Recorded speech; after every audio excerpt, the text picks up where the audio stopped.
Well, a wonderful good morning to you, Grenada, Caribbean, Martinique, and the rest of the Caribbean, to you wherever you are. Welcome to the Sound of Classic in the morning. It is exactly a minute gone past the hour of 9 o'clock, and welcome to The Point for today, the 14th day of the month of January. Special to some, another day. Some just sees it just another ordinary day.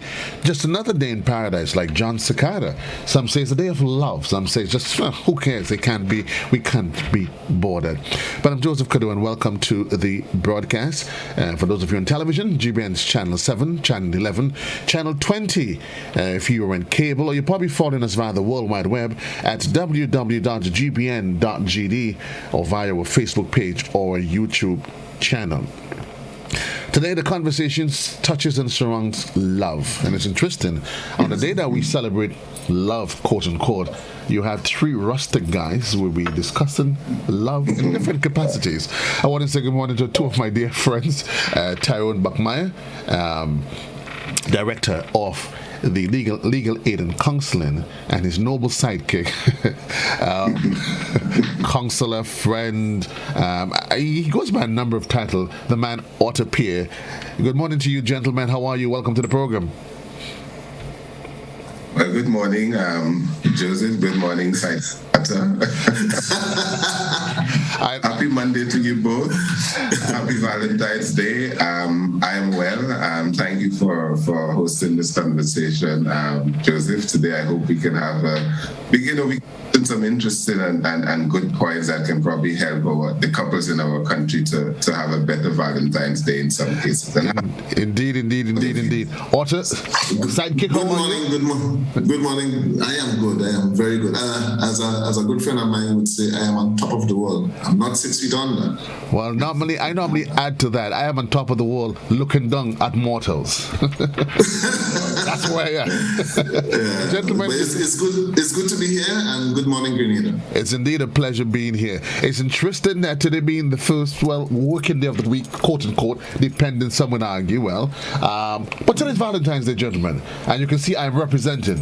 I see that. I'm representing because it's the only GBN you sure they could have found this morning. Don't start. There you go. But it is a day, gentlemen, that has its own established traditions. Valentine's Day, as it is, we celebrate love. And I am one that is of the impression and the school of thought that the whole concept of Valentine's Day, I believe it has been totally commercialized. And I think many individuals, they do not really buy into the true concept of what the day signifies. That love should not be about a day, but in fact it should be a journey. Gentlemen, what say you? I start with you, Walter.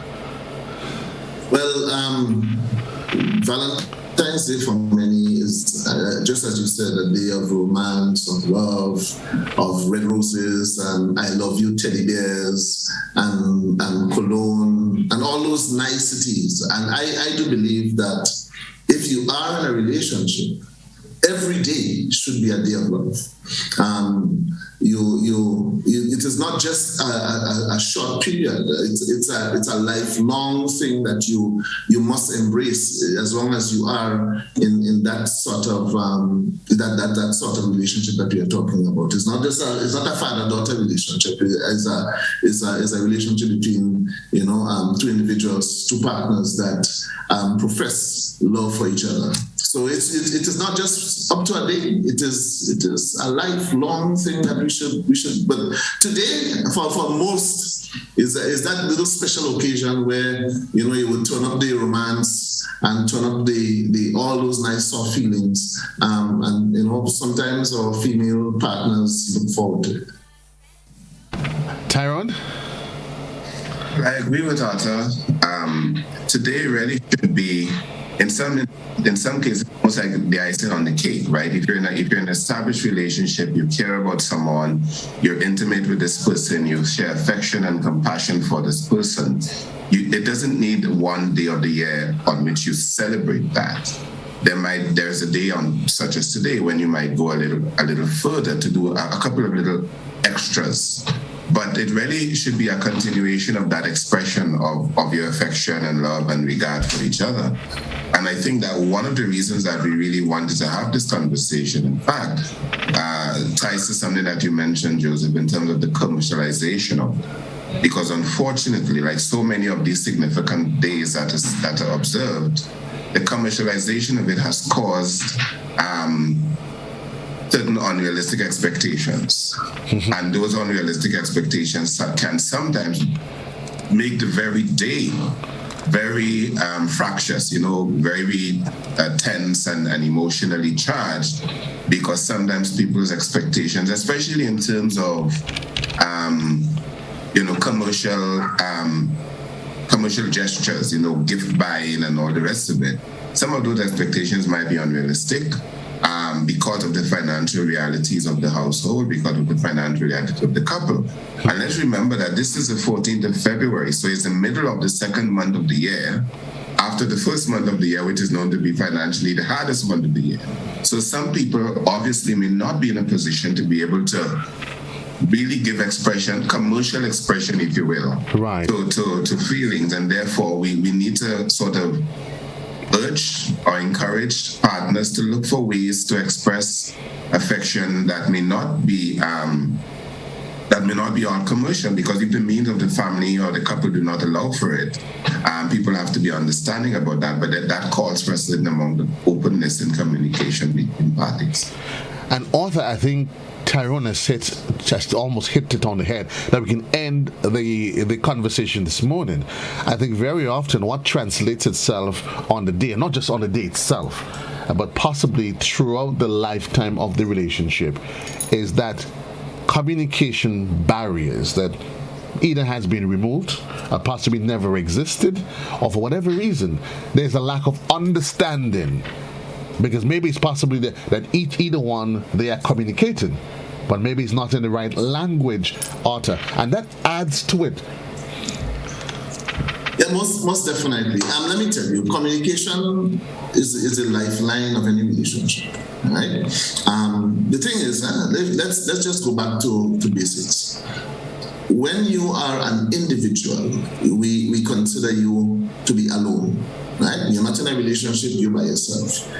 Alone really signifies you being all one, as a complete individual. So you come with a certain skill sets, you come with a set of attitudes and everything, that you believe that you are a balanced individual. When you get into a relationship, it's two all one people that come together.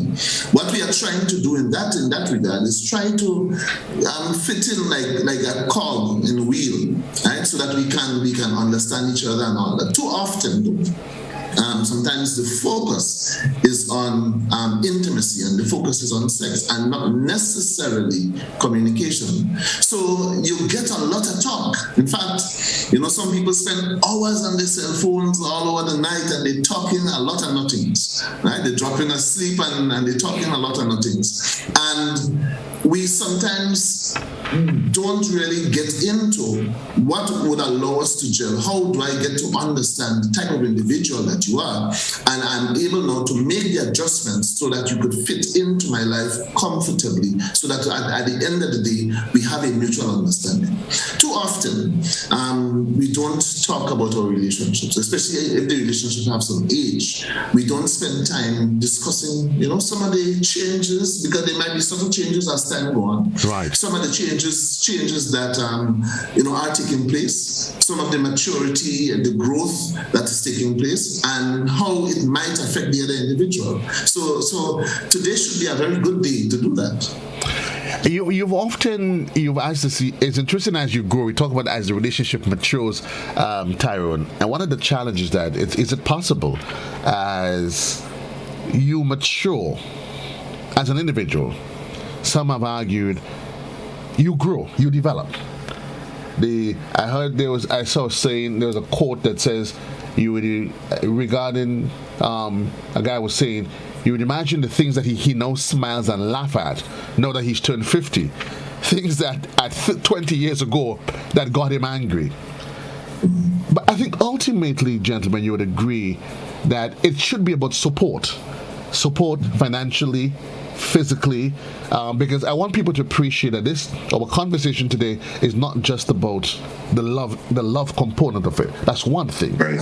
But men, women, individuals trying to understand and appreciate each other and understand how we complement Otter, as you said, because it's two individuals now.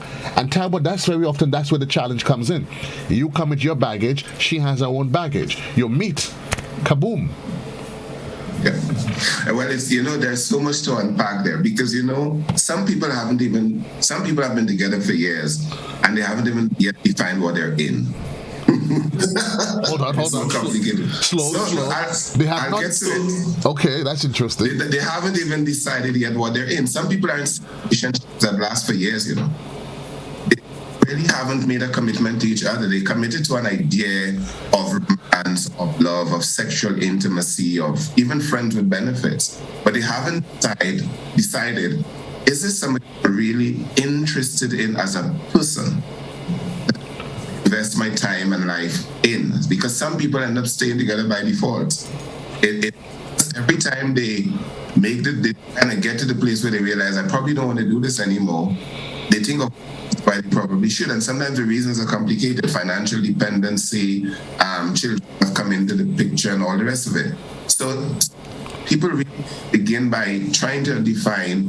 When I look at somebody and I tell myself I'm attracted to that person, what am I? Is her physical attributes? Am I the person and the life of the person? Because as Arthur said, we come from different places, and there is a saying, there's a character that is known as Little Confucius. Confucius is supposed to be this Chinese wise man, so they've created a younger version, and I sometimes post on the internet these sayings, and one of the things was. If I remember it well, man marries woman hoping she will never change. Woman marries man hoping he will change. They are both wrong. Because in truth, people don't just change because they like you. People change because there is something good that you get from you in terms of physical intimacy. It's about investment. Relationships are about taking the time to invest in knowing the person, understanding the person, understanding what the person brings to the relationship, understanding what you bring to the relationship, and being honest enough to understand that sometimes what you all bring is not complementary and it's better not to get involved in the first place. But we make decisions largely by remote in terms of the relationships we get involved with. Like Arthur said, the long conversations, the WhatsApp, the Facebook, this, that, the next, and the other electronic things. And by the time you get together as a couple physically, there's really nothing to talk about because you've already said all the all-important things. And the important things that need to be said, you can't broach them because you haven't created a space within all your other communicating that allows for that. So then people decide by default, almost by accident, well, I like you back. So let me start something. And then eventually that something it snowballs. Unfortunately, in our culture, we tend to become sexually intimate very quickly, sometimes before having any exploratory conversation about our likes, our needs, our preferences. And then intimacy or sexual intimacy too early in a relationship almost becomes like a trap for both parties. Right. Because by the time you realize this is not what I'm looking for, this is not all I'm looking for, that has become the main feature of the relationship. And if you decide to break away from that feature, you have nothing else to hold on to. And then a lot of other problems that come, like, domestic gender-based violence, where people feel they need to try to control each other, etc., etc. But we have time to get into some of that. So I'll stop for the moment. I know I threw a whole lot on the table. No, that's fine. And I want to throw a spanner into the works here now, regarding the role of the church. As we've established ourselves as a Christian society, gentlemen, and you've heard the conversation. Listen, you're all young. Before you all sin, you all better get married. Right, exactly. But Joseph, even before the role of the church is the role of the home. A lot of people grow up modeling or almost expecting this to end up in relationships. It's not home, right? So there are a lot of people who are looking for people who can protect them, take care of them, care for them, provide for them, and both male and female. Because some relationship that I've seen at home is kind of based on one person strictly dependent on the other, or one person relying on the other. And I hope people understand the difference between relying on somebody and depending on somebody. Sometimes we go out there with these ideas about how relationships should be that are not necessarily the most realistic, but that's what we've seen modeled for us in our home settings. And the fact that parents are afraid to discuss relationship dynamics because, again, parents almost had their children and they end up in a thing, they get married, and 30 years later they're still together, but they're still processing it every day.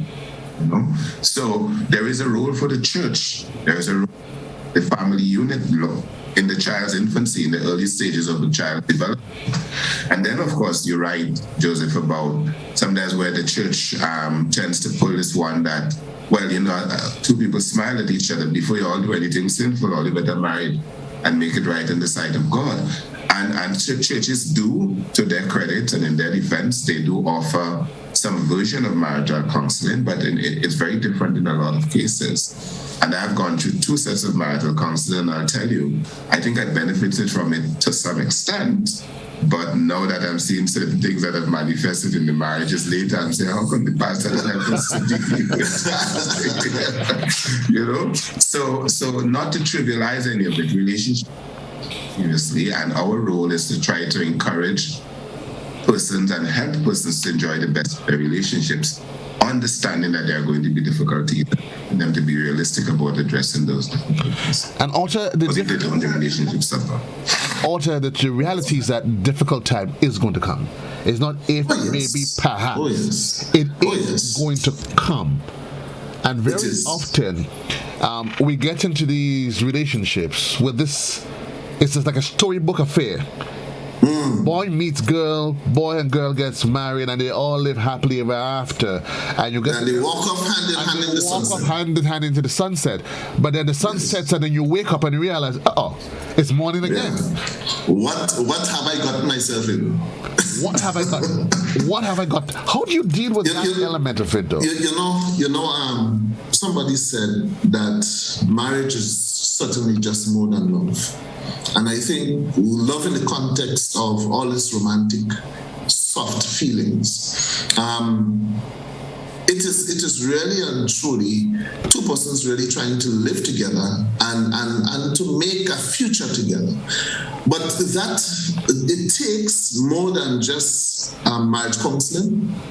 It takes more than just feeling and intimacy. It takes really and truly training from very small how to really deal with situations of an intimate relationship. Too often, sometimes we neglect to train our young people and to model in front of our children what a relationship really and truly means. Too often we see families blowing out at each other, the name calling, the bacchanal, the cussing and all of that. And those are things that sometimes are modeled in front of your children, not understanding that you said that you love this person. On a different radio program just recently, I said, when you have to understand, first of all, it's a partner you're dealing with. Okay? It's a partner. So it means that there is some degree of equality between both of you. Okay? So if I am dealing with my partner, I certainly want to be able to treat my partner the way that I would like to be treated. So I would communicate in the way that I would love for that partner, for her to communicate with me. All right. So I wouldn't call her names. I wouldn't put her down. I wouldn't, prevent her from seeing her friends, and because at the end of the day, she's still an individual. The thing is that we have come together and we say we're going to do this as a relationship. So it means that I have to show her the same respect that I would like to get from her. Now, we do that. Right? I'm sorry, we sometimes don't do that. And when we start to call names and so, it's like you're taking a nail and you're pounding it in a piece of bone, right? And when you realize that you're causing harm, you pull it out and you say you're sorry. The hole is still there. The pain is still there. That gap that you created remains there. And sometimes when we try to now become intimate, you find that there is some pullback, there is some distance, there is some little bit of friction. And those friction add up. And it creates some problems, sometimes serious problems within the relationship. Your relationship should be something that you have great honor for, great respect for, and the individual in that relationship you must be treated the same way. You don't want to smother it or to put so much of your influence on it. It's something that must be balanced and something that must be equal. And one of the interesting things, Tyrone, as Arthur indicated, because you learn to appreciate certain things that you may or may not want from as a child, that there's a reverse of it whereby I'm going to marry somebody who mirrors my mother. I'm going to marry somebody who mirrors my daddy because I think my mommy was the best mother that there was and she's the epitome of what a woman should be. Or my father, which might be good in theory. But Tyrone, in reality, that can be a Pandora's box that is just waiting to just derail you forever. Absolutely, and we see it all the time. And that is why, again, we have to encourage persons to communicate about who they are, what they need, what they want, what they expect, what are their limitations, right? What are they willing to accept and not willing to accept. And we really want people to have those conversations with themselves first before they start it. And they start today to have those conversations with the person. Because too often we leave the important things that will define the relationship and give us a better chance for success or not, we leave those totally unsaid. And sometimes because we're uncomfortable raising them, sometimes because we're so glad to be in something with somebody that we don't want to lose it, sometimes be with ourselves. So we prefer to be with anything. And we have these unfortunate sayings in our culture that you know the devil you're with, you don't know what devil you're going to get. So although if you'll get a worse one if you leave him, so all of these things. And sometimes, interestingly, sometimes these messages actually come from parents.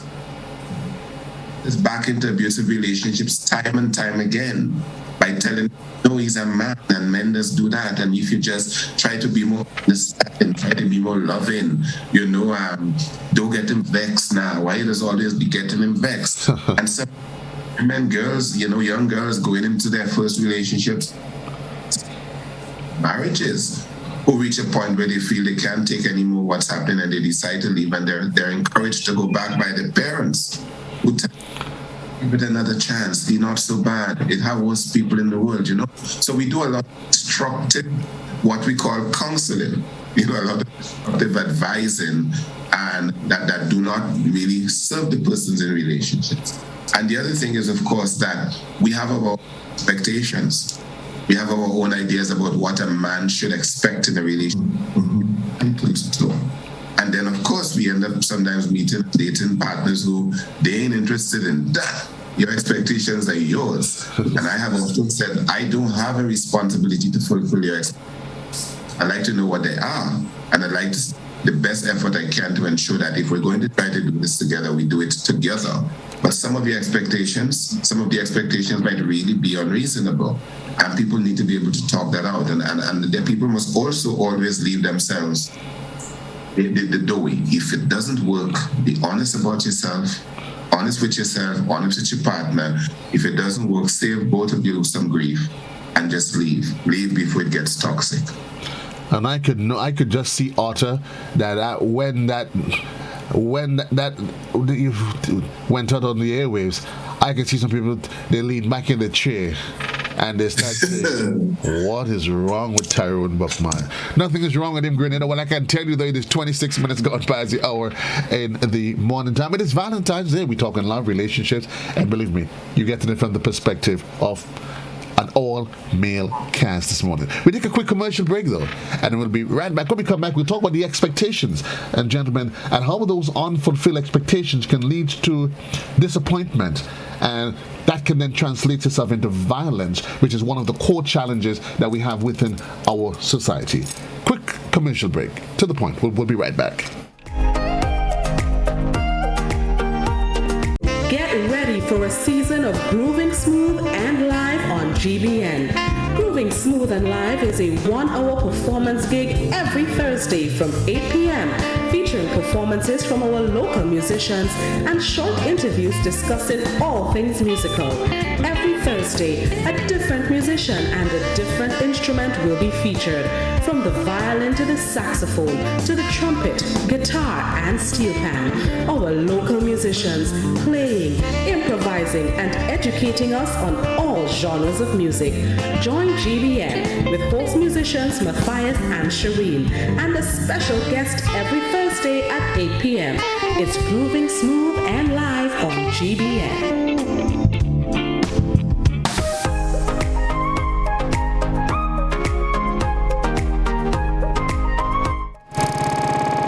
Welcome back to the program. 27 minutes gone past in the morning. And good morning to our listeners on radio. That's Classic 105.5 and 105.9. Our viewers on television, those of you on Facebook, YouTube, and the other social media platforms. My guests this morning, Tyrone Buckmeyer and Otter Peer.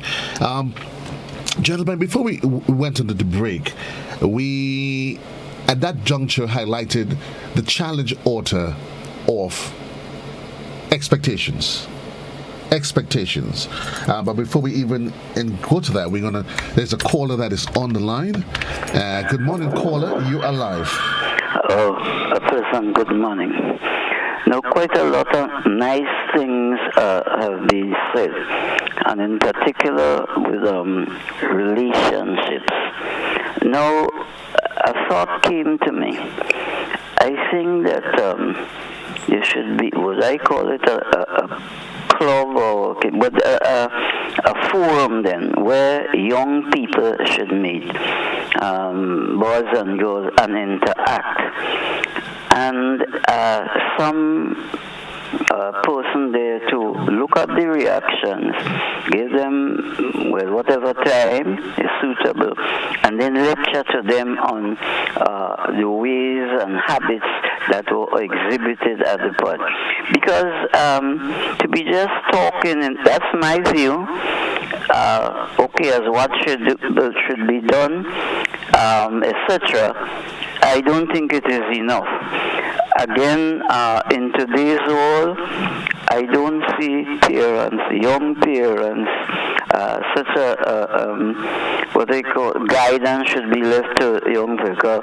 Young parents today don't seem to know much. No, gentlemen, what do you think of this suggestion that I have proposed? Let me hear you. Thank you very much, sir. Gentlemen, who wants to lead off on this? Thanks. I'm out just to say, as you know, that we have been hosting programs like this for 20 odd years. We continue to do them, and we believe they're necessary because, yes, young people need to be able to together in groups of males and females only, and then occasionally in mixed groups, and talk about what expectations or what societal expectations about relationships are, because societal expectations do inform the individual expectations of and they go into relationships sort of informed by what they think the society expects of them, and also about decision making in relation to things like sexual intimacy and all of that. So we have done those. Caller, thank you for the suggestion. We will continue to do so. In fact, just before we started this program this morning, I had a call from somebody asking me to have a conversation around topics like these with young people in a certain village. And this is something that Legal Aid and Counseling Clinic ought to appear, so, on behalf of Legal Aid and Counseling Clinic, and when other hats have been doing for many years, I've been doing, and Branded Association have been doing them. And I can commit to continuing to do them as long as I'm involved in this kind of work. We have another caller on the line. Hold for me, Otter. Good morning, caller. Good morning, caller. You live? Good morning. Good morning, sir. From listening to three of you all, I guess that each of you all have marriage experience. I would like to know if what I said is true, three of you all have, and if you all do not married, then how are you able to share these impertinent information? So Joe, I'll give you the chance first.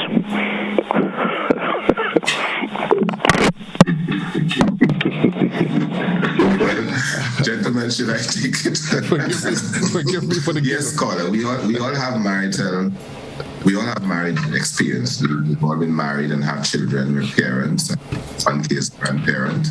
But it is not true to suggest if you're not married, you can't talk about marital matters, about matters of relationship, because marriage is but one part of a relationship between people. Sometimes people get into weddings. The wedding become the big focus of the thing. And when I speak at weddings, I say the wedding is for a day, the marriage is for a lifetime. But you don't have to necessarily have been married to have observed marriage relationships and other types of relationships around you. And I'm sure between the three of us here, as this panel, we probably bring together more than 40 years of marriage.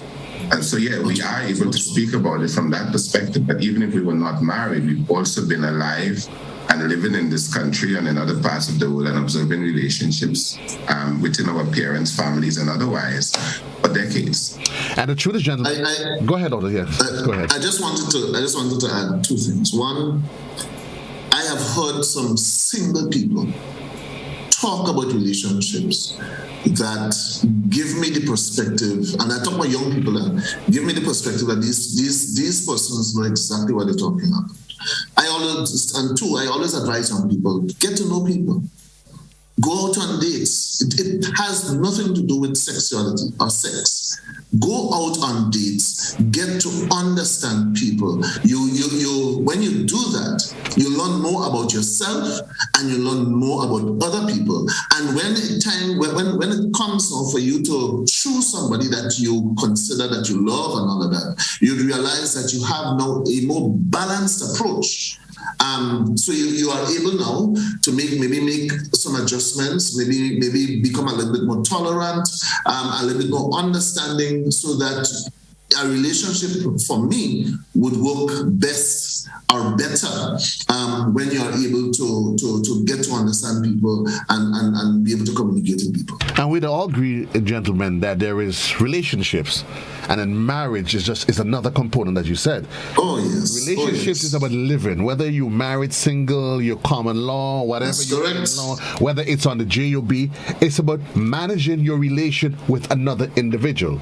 So whether it's the expectation on the JOB, the expectation of your bosses, your expectation of your friends, or that significant other, there is an element of it that has to be managed. But something you touched on that is quite significant, Otto, the issue of dating. And gentlemen, we live in a culture where it is almost taboo. According to Mr. Ashby, would say boy meets girl, and adult sees boy and girl, and automatically we assume it has to be of a sexual nature. Right. How do we break down that mountain that has been created for years, so that young people, they seem to always have to hide? And even us as parents, when we don't want to talk about to our young people, we give them these fallacious stories about this and that and about the birds and the bees. No, it's not about the birds and the bees. It's about what happens. Is that a conversation, gentlemen, starting with you, Otto, that has to be and must become a dinner table, time conversation with the family? Oh, yes. I always believe in talking the truth to young people. Sometimes your past, may not be, for want of a better word, might be very colorful, so to speak. And sometimes from the mistakes that you as an individual would have made, you are better able to advise somebody, advise your children, advise younger persons. So with the issue of dating, and a lot of times we take what the media or what we see on movies, what we hear on social media, we take that as the model that we should go forward. And sometimes that model is not the right model because it includes the issues of sex and so forth. Dating for me is really getting to know somebody, right? You might be attracted to the person might be attracted to you, they invite you out, and you can go and you can sit and you can have an enjoyable time in the company of somebody, getting to understand what the person, who the person is, understand individuals, share ideas, share likes and dislikes, and in so doing, you better get to know yourself as an individual. It has nothing to do sometimes with intimacy, it has nothing to do with sex, it has nothing to do with whether you go marry that person, yes or no. All right. As parents, we need to encourage our young people to date. Right now, we live on a small piece of rock called Bermuda. Beautiful, beautiful place. All right. And we have the entire world out there. Right.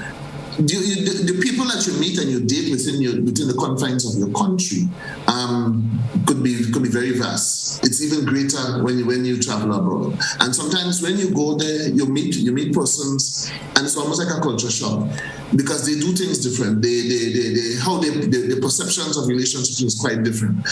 Hello, as young persons, you're right now. It is about developing yourself. It's about understanding yourself. And I would encourage young people to go on dates.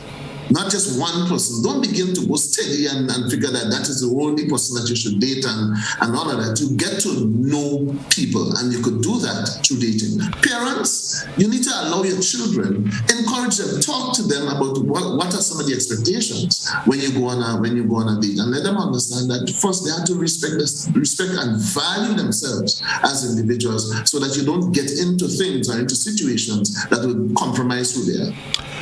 Tyrone, there is the stigmas, the taboos that has been totally tainted by Western culture.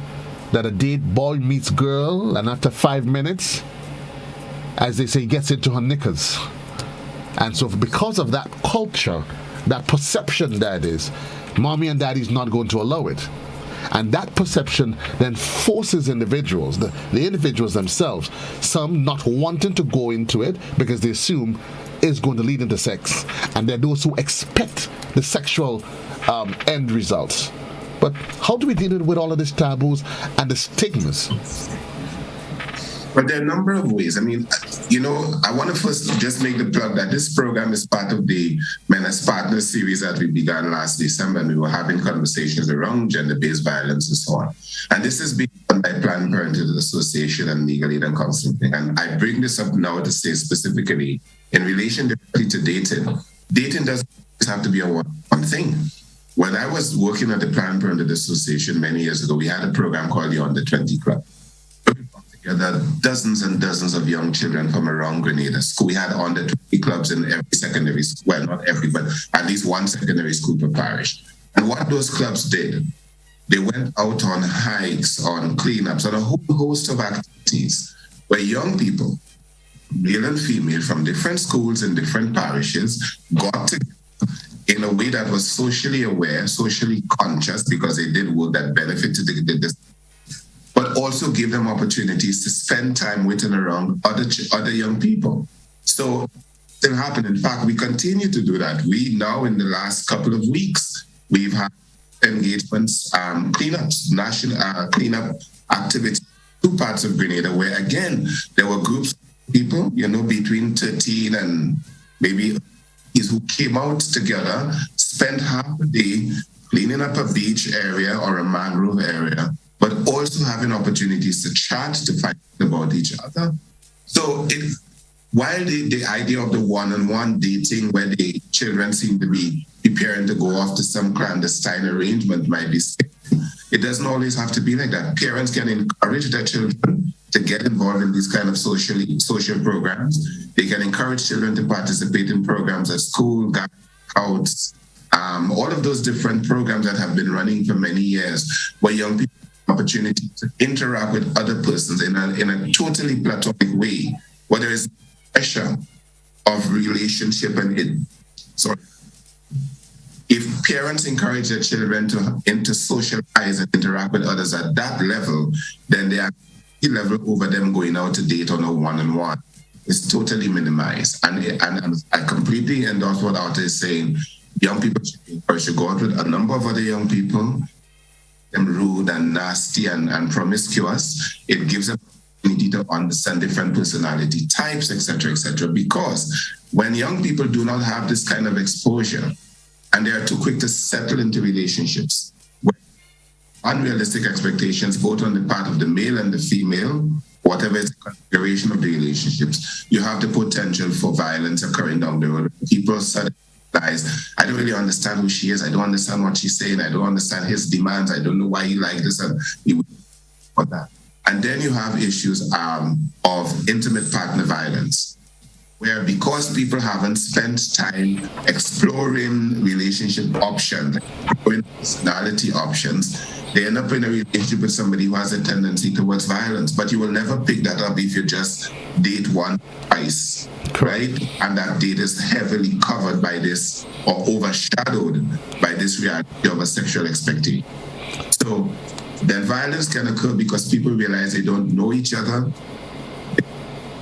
Personalities, there's a lot of things about each other that they wish they knew. And then when we start to talk about things like gender-based violence, one of the big issues we're dealing with in Grenada has to do with this issue of men, especially in relationships, who, as a way of trying to control their partner, decides that you can't go to the doctor, you can't use family planning, because if I hear you're using family planning, it means you have another man. If a man comes home and he decides I want to start using condoms, his partner decides, why you want to use condom now? Is woman you have outside. And these things create a lot of tension.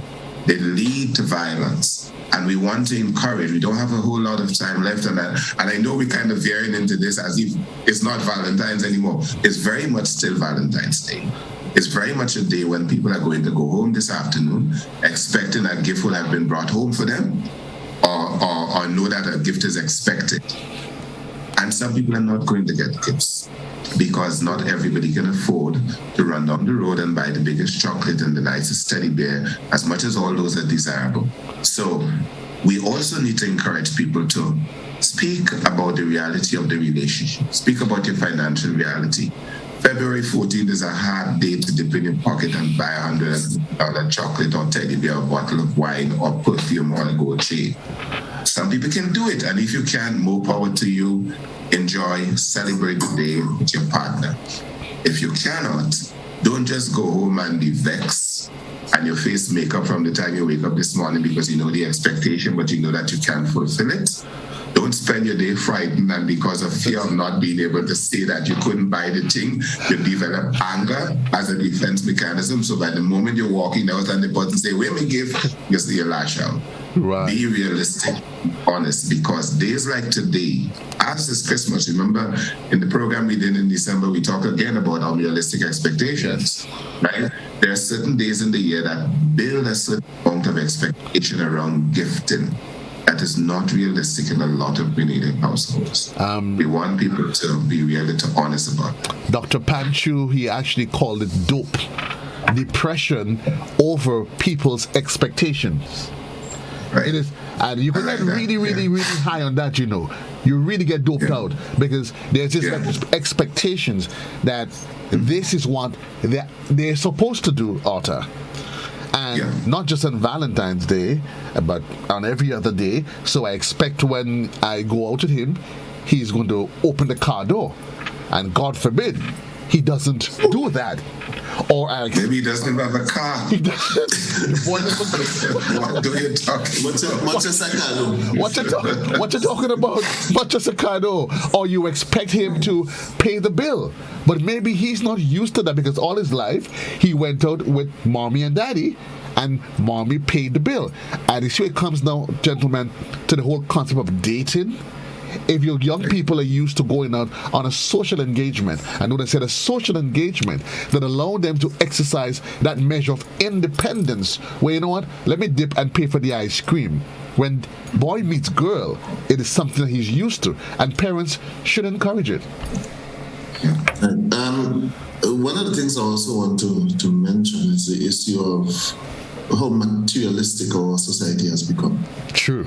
And a lot of times our expressions of love, we believe that it must be something that you give materially. Right. Right? Too often our relationships are based on our financial prowess, our financial standing, our status, and we don't just take off that fluff and just look at the individual and appreciate the individual for who that individual really and truly is. We have to just go back down to basics and deal with people as people. Dealing with people as sometimes. Hold on, Taran, because you have a caller that's on the line. Good morning, caller. You're live. Go ahead, please. Yes. Two things came up. The use of a condom and violence, and one thing leads to the other. It crossed my mind. What role is the father? I know why I'm laughing.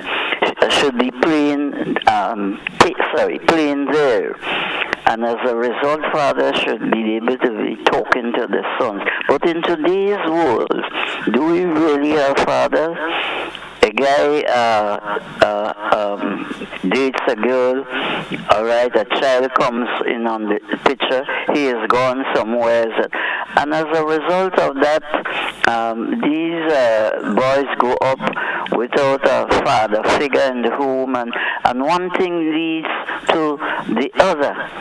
And I think this is where we're going to have a lot of problems. I don't know what you gentlemen think, but let me hear your views on that. Thank you very much, sir. I just want to make one point to that caller. Sometimes you try to talk to persons, young people, and they basically ignore you, right? You try to say, okay, you should go down this way, and they feel, nah, boy, that's the old time way of doing things, okay? The other thing is that sometimes what they see you model may not necessarily be the best thing. As a father, as a parent, what they see you model in front of them, you don't have the moral suasion to tell them anything based on your own lifestyle, even though you know that there might be some changes. But yet for all, we still as individuals, as adults, as fathers and parents and so, as within the confines of your family, within the confines of the relationship that you have, if you have children, you have to let them know. You have to talk to them. You have to have discussions with them about what they might aspire to have and how they need to do it.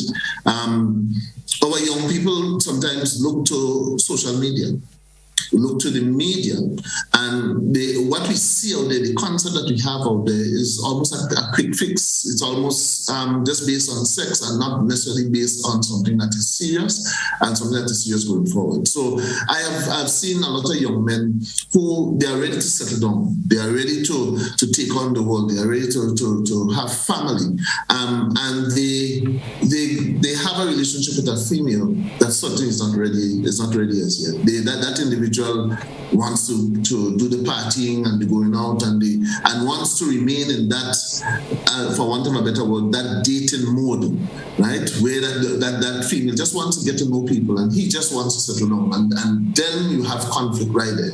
You have conflict. So his expectations, look, I need to settle down, I need to have some children, I need to just kind of settle down, build my house and have a good relationship. And hers says, look, I need to get to know people. Yes, I'm in a relationship with you, I love you and everything, but I need to just kind of go there. We have to be able to get a balance. And again, as Tyrone said, that if you find that you have that relationship and that is not what the person wants, you may need to just kind of go.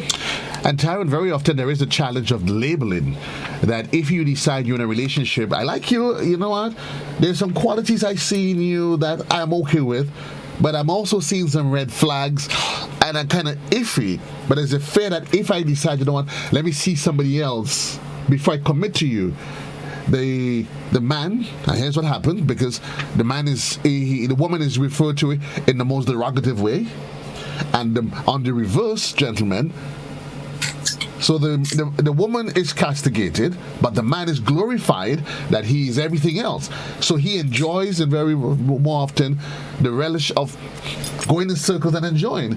And the woman, on the other hand, she decides, no, let me stick where I am because I don't want no one to give me no bad name. Yeah, that comes from those things come from different places, and one of the reasons why people tend to make these decisions or decide, let me behave myself and not, because again, as you say, society will castigate, they will label, they will create stigma. We need to understand that it's up to the parents to speak to the children. The caller made the point about, if the boy doesn't have a father, if there are no fathers around. Mothers are totally capable and competent having conversations about sex and sexuality with the boys. Hallelujah. Fathers are totally competent and capable of having conversations about sex and sexuality with their daughters. And children are drawn to the opposite sex parent for certain types of information So let's give both parents the opportunity to do it if they feel competent so to do. Let's also let parents know that if you don't feel competent to have certain conversations with your children, there are organizations out there like Grenada Planned Parenthood Association, like Legal Aid and Counseling Clinic, and many others that can help you get the language to give information.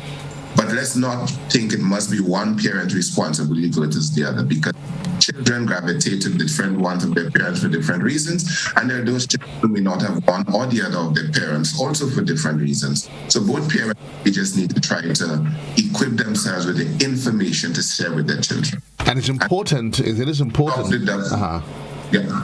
I'm saying society needs to stop the double standard of celebrating the man who is the so-called cox or village ram, and chastising the young lady who decides that she wants to explore what's available around her in terms of companionship.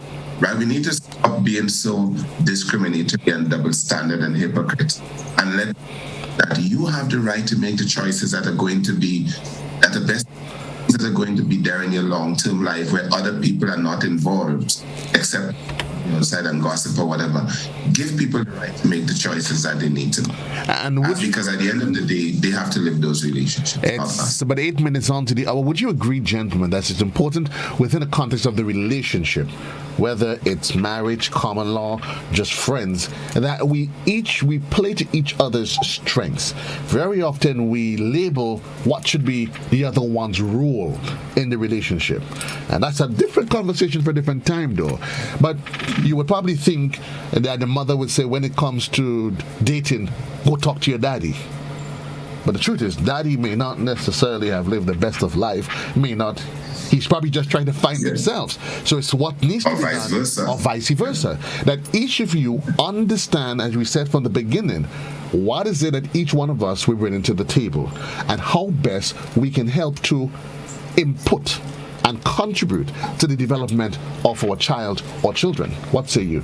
But you see what you just touched there has so many issues attached with it. First part two coming up soon, Arthur. Yes. There is going to be a part two. First of all, we have to get our young people talking.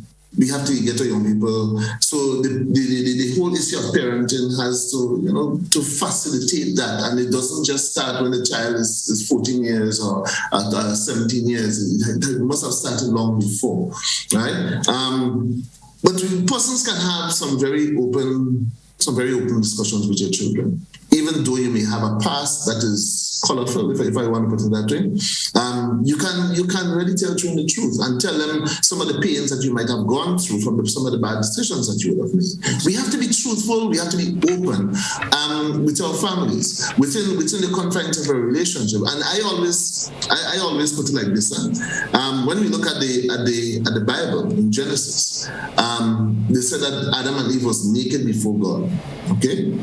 We need to strip ourselves from the garments of just all the things that we would have had and become really vulnerable and open in front of our partners and open within our families so that we can understand exactly what's happening.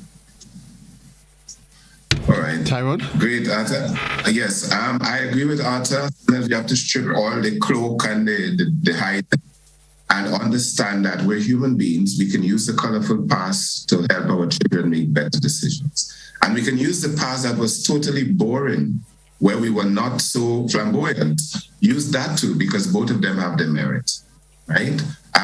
In wrapping up, just before we go, because it's Valentine's Day, I want to make a plug for the Parental Association.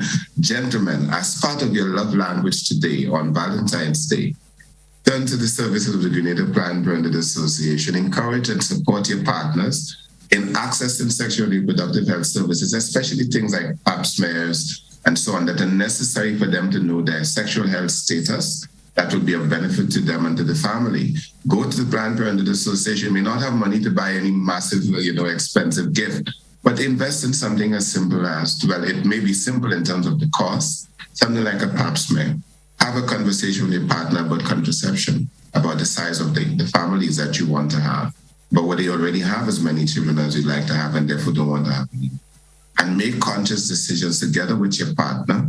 Support her decision to access sexual and reproductive services. And you yourself can do so. We'll be doing a series of conversations around men's sexual health, because that's one of the issues that has a big impact on relationships, because sometimes men do not pay close enough attention to their sexual health issues.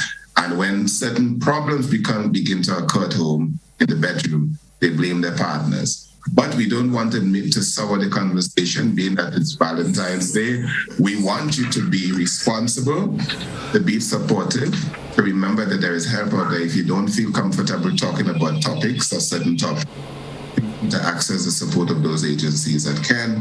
To all of you listeners and viewers, Joseph, I'm not doing your wrap-up for you, but I have to say from us at Legal Aid and Counseling Clinic and within the Grenada Planned Parenthood Association, happy Valentine's Day. Enjoy the rest of the day and the rest of the week.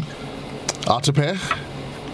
Yes. I want to echo the same sentiments that Tyrone echoed.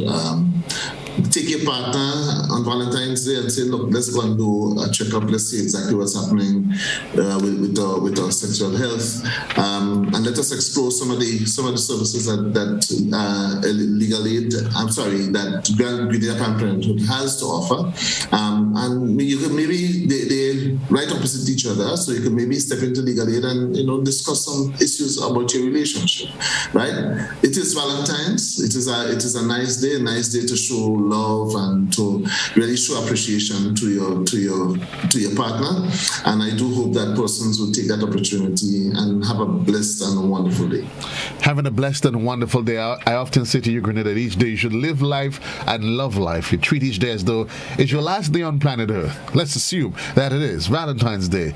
Reach out to somebody. Love goes beyond the intimacy, but it's about understanding and appreciating who we are as human beings, what we want for ourselves, and that's which we should extend to others. Maybe just reach out, call somebody today. Just let them know that you're thinking about them, that you care about them, and that you are there for them. They're your shoulder that they can cry on.